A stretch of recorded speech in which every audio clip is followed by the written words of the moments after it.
Parfois en consultation, on me dit ces derniers temps je suis triste et je ne comprends pas pourquoi, il n'y a pas de raison.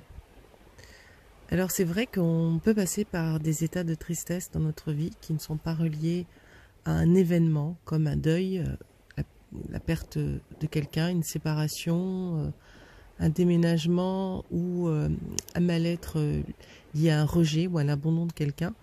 On se sent triste et on ne comprend pas pourquoi. Alors, je vais encore une fois différencier un état de tristesse et une émotion de tristesse, qui n'est pas la même chose. Un état de tristesse va être relié plutôt à des sentiments, à des pensées, qui sont liés à des événements. Ça va ressembler à de la mélancolie, par exemple.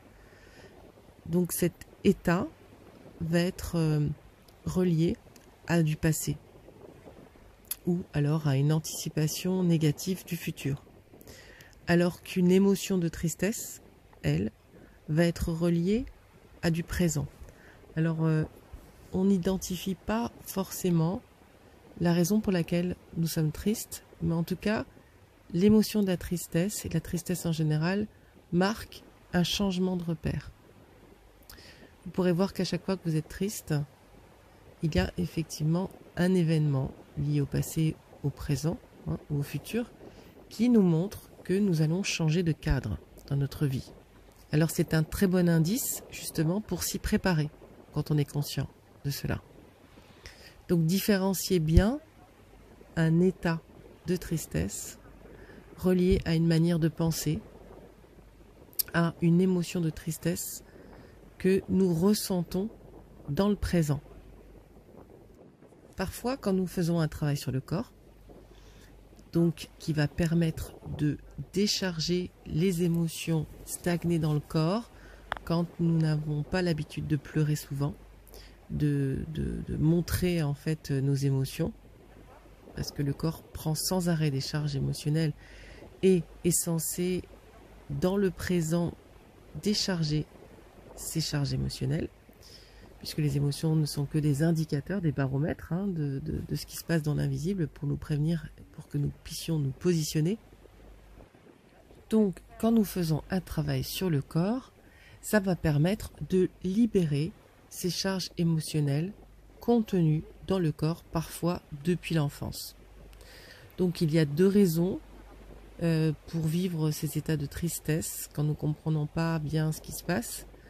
C'est de réussir à se poser et à se dire tiens, est-ce que en ce moment il ne se passe pas des situations, des événements, changement de travail, la perte d'un cher ou l'annonce de la mort de quelqu'un qui va m'obliger à changer de repère, ou est-ce que je ne suis pas en train de faire un travail sur le corps qui est en train de me nettoyer de mon passé.